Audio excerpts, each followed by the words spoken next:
Telugu Desam party జాతీయ ప్రధాన కార్యదర్శి యువనేత నారా లోకేష్ పై హెచ్ఎల్ర ఎమ్మెల్యే గొర్రె కిరణ్ కుమార్ తీవ్ర స్థాయిలో ఆగ్రహం వ్యక్తం చేశారు.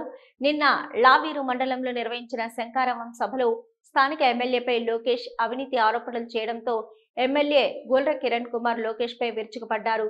చంద్రబాబు నాయుడుకు, లోకేష్ కు, కళా వెంకట్రావుకు నేరుగా ఛాలెంజ్ విసిరారు. గొర్రె కిరణ్ కుమార్, మీకు దమ్ముంటే నాపై అవినీతి ఆరోపణలు చేశామని నిరూపిస్తే మీరు ఏ శిక్ష వేసినా నేను రెడీ, లేదంటే మీ అంతు తేలుస్తామని సవాల్ విసిరారు.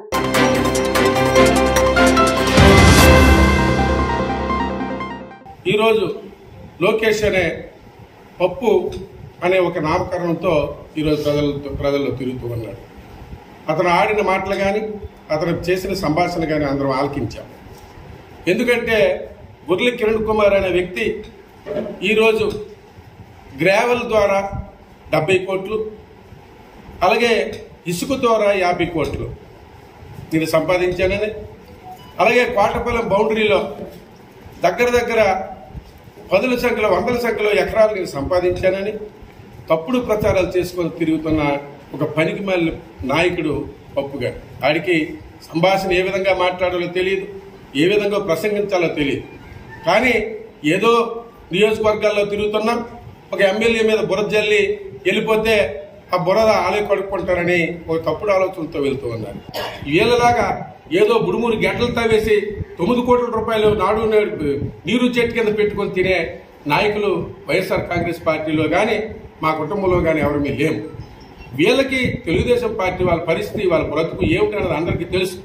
ముఖ్యంగా లోకేష్ పరిస్థితి 2 ఎకరాల భూమితో వాళ్ళ నాన్న వాళ్ళ మనుగడ కొనసాగిస్తే వాళ్ళ తాతల నాడు ఈవేళ కొన్ని లక్షల కోట్లు సంపాదించిన వ్యక్తులు మీరు. ఇలాంటి అవినీతితో సంపాదించుకున్న వ్యక్తులు మీరు. ఈవేళ ఎటువంటి అవినీతి కానీ, ఎటువంటి పోకడ కానీ లేని పరిస్థితులు మీవి. మీ పార్టీ కార్యకర్తలు కానీ, లేదు మీ తెలుగుదేశం పార్టీ కార్యకర్తలు కూడా మీరు అడగొచ్చు. అంతేగాని ఇలాంటి తప్పుడు ప్రచారాలు చేసి తప్పుడుగా వ్యవహరిస్తే పద్ధతిగా మర్యాదగా కూడా ఉండదని లోకేష్కి హెచ్చరించడం జరుగుతూ ఉంది. అదేవిధంగా ఈరోజు కోటపాలెం బౌండరీలో నేనేమో ఎకరాలు దోచుకున్నానని, ఎకరాలు రాంచుకున్నానని ఎవరినో అక్కడ 10 మంది ఆ తెలుగుదేశం చోట నాయకులు పెట్టుకొని వాళ్ళ తాలూకా సమస్య లేకుండా వాళ్ళ తాలూకా పూర్తిగా వాళ్ళు చెప్పినది నమ్మి మాట్లాడుతూ ఉన్నాం. ఈరోజు మేము కూడా అక్కడ కోటపాలెం బౌండరీలో ఉన్న ల్యాండ్ మీరు కానీ, పత్రికా ప్రతినిధులు కానీ, మా ఎలక్ట్రానిక్ మీడియా కానీ అందరూ వస్తే నా తాలూకా ల్యాండ్ ఏంటి, నేను ఏటి తీసుకున్నాను, ఎవరికి ఏటి ఇచ్చాను, ఎవరికి ఏమి ఇచ్చామని కూడా మీ అందరికీ అర్థమయ్యేటట్టు చెప్పడానికి కూడా నేను సిద్ధంగా ఉన్నాను.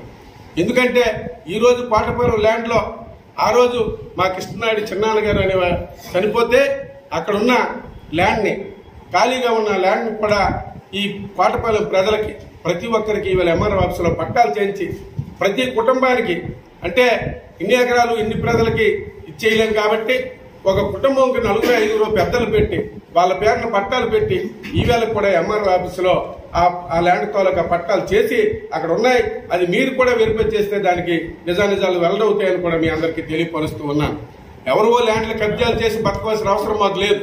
ఎందుకంటే పూర్వం నుంచి గొర్రె శ్రీరామనాయుడు గారి మా తాతగారి కాడి నుంచి కూడా మా తాలూకా ఆస్తులేటి, మా తాలూకా భూములేటి, మా తాలూకా పరిస్థితి ఏంటనేది ప్రజలందరికీ తెలుసు. ఎవరి దగ్గర భూములు కబ్జాలు చేసి తినే రకం కానీ, వాళ్ళ కబ్జాల భూములు దోచుకొని వాళ్ళ పేద ప్రజల తాలూకా ఆస్తులతో ఆటలాడడం కానీ మా జీవితంలో ఎరగవు. ఎందుకంటే మా గురించి అందరికీ తెలుసు. ఆనాటి నుంచి ఈనాటి వరకు ఈ జిల్లాలో గొర్రెవారి కుటుంబం ఒక ఆస్తిపరులు, భూములు ఉన్నవాళ్ళు ఎవరికి కూడా ఆశించకుండా ఈవేళ వరకు వాళ్ళ జీవితాలు నడుస్తున్నాయని అందరికీ తెలుసు. ఇలాంటి తప్పుడు మాట్లాడుకోండి. నీకు అది కూడా ఛాలెంజ్ చేస్తున్నా. నీ కళా వెంకట్రావు కానీ, లేకపోతే నువ్వు కానీ ఎవడొచ్చినా మీరు ధైర్యం ఉండి దమ్ముండి వస్తే కంపల్సరీగా నేనే మీతో వస్తాను. ఆ ల్యాండ్స్ లో తీసుకెళ్తాం. అలాగే ఏ క్వారీలో నేను రూపాయి తిన్నానని మీరు గలమెత్తుతున్నారో అక్కడ కూడా ఆ క్వారీ దగ్గరికి కూడా నేను రావడం జరుగుతుంది. మీరు ఎటువంటి పరిస్థితుల్లో దీనిపై కానీ స్పందించకుండా, ఎటువంటి పరిస్థితుల్లో దీనిపై ఇది సమాధానం ఇవ్వకుండా చేస్తే మాత్రం నేను అందరిలాగా ఊరుకునే పరిస్థితి మాత్రం నాది ఉండదు. ఎందుకంటే తప్పు చేస్తే ఒప్పుకునే మనిషిని నేను. తప్పు చేయకపోతే ఎవడు ఏది చేసినా నేను అసలు క్షమించే పరిస్థితి కూడా ఉండదు. ఇది తెలుగుదేశం నాయకులు ముందుగా గుర్తుంచుకోవాల్సిన అవసరం ఎంతైనా ఉంది.